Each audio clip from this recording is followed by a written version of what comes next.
This is the KC Writers Fair Author Series featuring local Kansas City authors.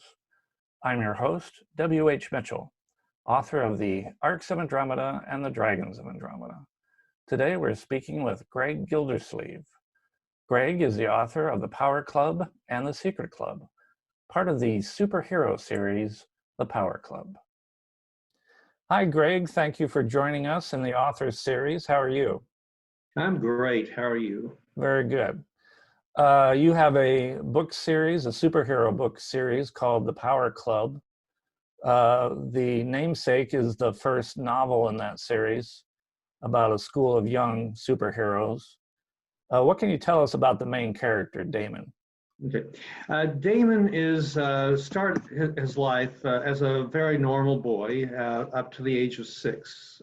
He lived in a normal neighborhood with parents and a brother. And then at the age of 6, he suddenly discovers he has a special power. He can create darkness. When he exhales in a certain way, this cloud or something, we're not quite sure what it is, a void emerges from his body, and it can fill a room. And it's really kind of neat. It's really kind of useful. I mean, he entertains the kids in his neighborhood with it. But in this world is similar to ours, but it's different in some key ways. And one key way is that kids developing powers is just not that unusual. It happens. But when kids develop powers, they have to move into a special place known as the district, where they interact with other kids who have powers, and the government kind of keeps an eye on. So Damon, at the age of 6, his life is uprooted, and he has to move to this place called the district. Now, he doesn't move alone. His entire immediate family moves with him.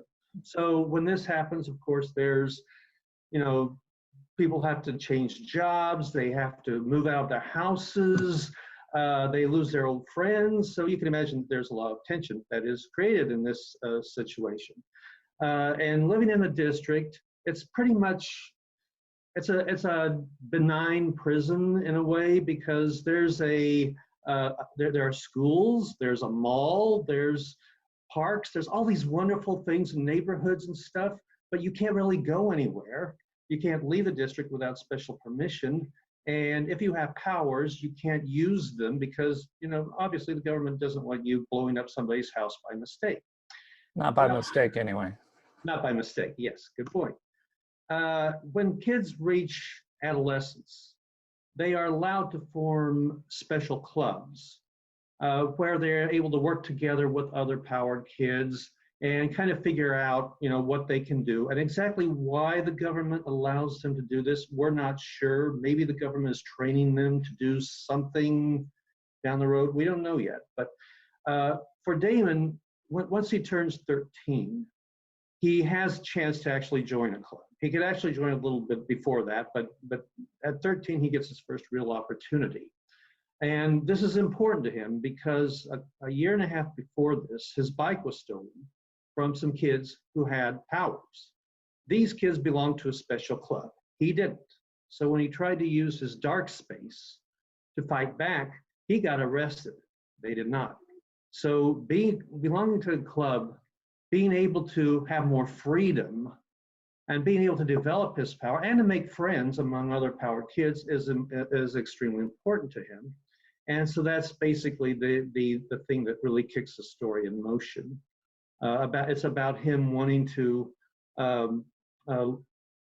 learn more about this power he's been given. I mean, one of the things that I thought about was that Damon, from the time he was 6, all his decisions in life are made for him: where to live, what to do, what not to do. And so joining this club is about, it's about power, it's about freedom, it's about discovering who you really are. Is it, it's almost the whole idea of fitting in and the whole moving from that early period of your life to where you're more independent, but also trying to fit in with the other people. It seems like a theme in this book. Is that accurate? Yeah, very much so. I think, growing up reading superhero comics, one of the things I learned was that it really is a metaphor for growing up, for discovering who you are, and yes, making friends, and the things that you imagine you'll be doing once you have friends and you get to go out and to the mall or wherever, and you do stuff, and then reality doesn't quite work that way. But absolutely, this theme of fitting in and discovering who you are is important. Well, you read comic books at a young age. Is that what drew you to the superhero genre? And maybe this is a cliche question, but what superhero power would you wish that you had? Okay, that's when I was a kid, I would have loved the ability to fly.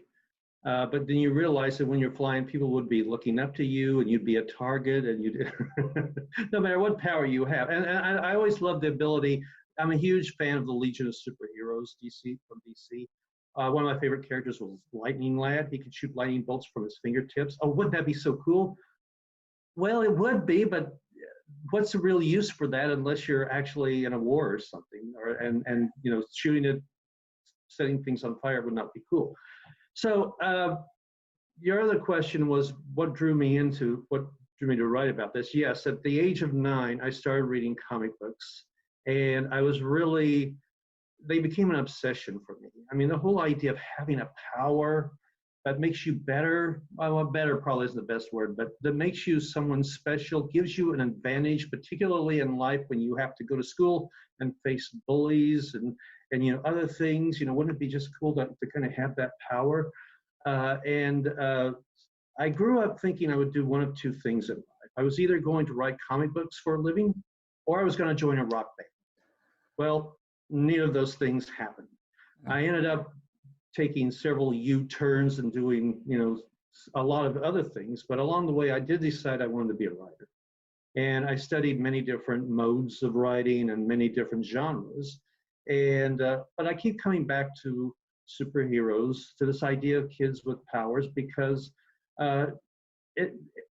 it's, as I said, it's just this idea that that there's something you have that nobody else has, and you can develop your powers and kind of do different things with them. And the other thing that really attracted me to superhero stories was that, particularly the way Marvel and DC wrote about them in the 70s and 80s, was that a superhero story could include pretty much any other kind of story. It could include science fiction, it could include detective stories, magic, horror, pretty much any other kind of story you can include in that genre.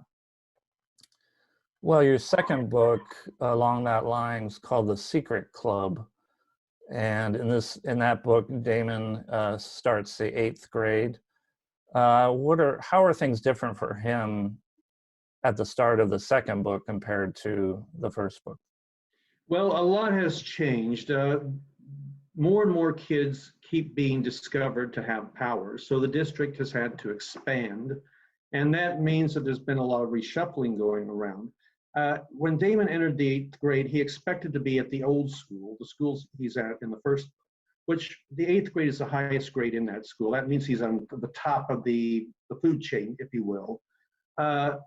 But now the 8th grade has been moved over to the high school, which means he's now on the bottom of the food chain at that school. And he has to start over with new friends, new setting, and pretty much, get used to, new things all over again. And as if that isn't disorienting enough, I don't want to go into too much detail about what happens in the Power Club, but some things happen. I think it's fair to say that he emerges as a hero at the end of the Power Club. It's a very costly victory, and some of his friends don't stay with him. 2 of those friends at the high school, who are older than he is, form a new club called the Safety Patrol. They don't invite Damon to join. Okay, so he's kind of on the out again. And to make things even worse, as a writer, you always have to make things worse for your character. His enemy, Calvin, returns. In the first book, Calvin is a boy who is Damon's age, and has the ability to open rifts into other dimensions. Calvin is not a nice kid. He sends people into these other dimensions because he doesn't like them or whatever, and sometimes forgets to bring them back. He returns in the secret club, and Damon becomes convinced that Calvin wants to start a war with what are called Ords, O-R-D-S. They're ordinary people, people without powers. And he's not alone. There's a changeling and some adults with powers who are working with Calvin. Well, for various reasons, the Power Club is not available to help Damon. So he has to put together a new club, a secret club, to thwart Calvin's plans. And this secret club includes a boy who turns into a werewolf, a girl with super hearing, and a boy who can muscle himself up into a strong man, and a girl who keeps herself covered from head to toe because when she takes off her robe, she reflects light in blinding ways. So Damon has to work with these kids, most of whom he's only just met, and try to, number one, convince them to go after this kid who can make them disappear forever. And number two, try to, recreate in some way the thing that he had with the Power Club, which is really kind of a special thing for him. And I want to also mention briefly that that this doesn't mean that the other members of the Power Club disappear from the story. They are also very much a part of the secret club, but in some very unexpected ways. Well, besides your own work, I know you're involved here in Kansas City with the Writers' Place. You invited me shortly before, I think, the pandemic to read. And I'd like you to tell us a little bit about the Writers Club and some of the work that you've done with them, especially in support of local authors. Okay. And actually, it's called the Writers' Place, and it's been in existence since the early 1990s. I've been on the board of directors for a year and a half now. And it is an organization, a nonprofit organization that promotes literary arts in the Kansas City area. We do a number of things. We've got a youth program where we try to encourage kids to write. We do readings. We do workshops. And as you said, one of the very last ones we were able to do live was the speculative fiction writing event that we did on March 6th. And then a week after that, everything started to get locked down. So that was good timing for us, I think. We're still trying to figure out how to do remote things like Zoom interviews, Zoom workshops and stuff. I know we've got one event coming up on June 19th, and we're doing other things. April was National Poetry Month, and so we had a bunch of poets contribute poets to our Facebook page. We have a Facebook page. And it's a really awesome organization. We're still trying to grow and trying to expand in new ways. I want to see us do more speculative fiction events, more fiction events of various kinds. A lot of it depends on how things work out with all these lockdowns. I know we talked. The Writers' Place has been around for quite some time, and as I mentioned with you previously, I had actually read some stuff of mine over 20 years ago in their old location, and now they have the newer location, and it's a really nice space. And it's a shame that this pandemic is not letting you guys use that space as much, but I think moving forward at some point that will open up again, I'm sure, and you guys can be hosting more readings moving forward. Yeah. Well, thank you, Greg, very much for joining us today. Once again, the Power Club and the Secret Club are available both on your website as well as on Amazon. And again, you're hopefully going to take part in the KC Writers Fair once we have it at some point, maybe July. Well, I want to mention, I always forget this. I also wrote a prequel to the Power Club called False Alarm, and that's also available on Amazon. What happens when you can see the future and it's not very pleasant? right. Yeah, I don't want to see the future. Neither does Denise. She's the main character. Oh, I see. Very good. Well, again, thank you so much for joining us. I hope you have a good rest of your weekend, and thank you again for joining us. And thank you for having me. This has been a treat. Absolutely. Thank you, Greg. Bye-bye. Thanks to Greg Gildersleeve for joining us. If you'd like to read his books, they're available on Amazon. The author series is brought to you by the KC Writers Fair, coming to the Indian Creek Library in Olathe, Kansas. See our Facebook page for dates and times. I'm your host, W.H. Mitchell. Until next time, goodbye.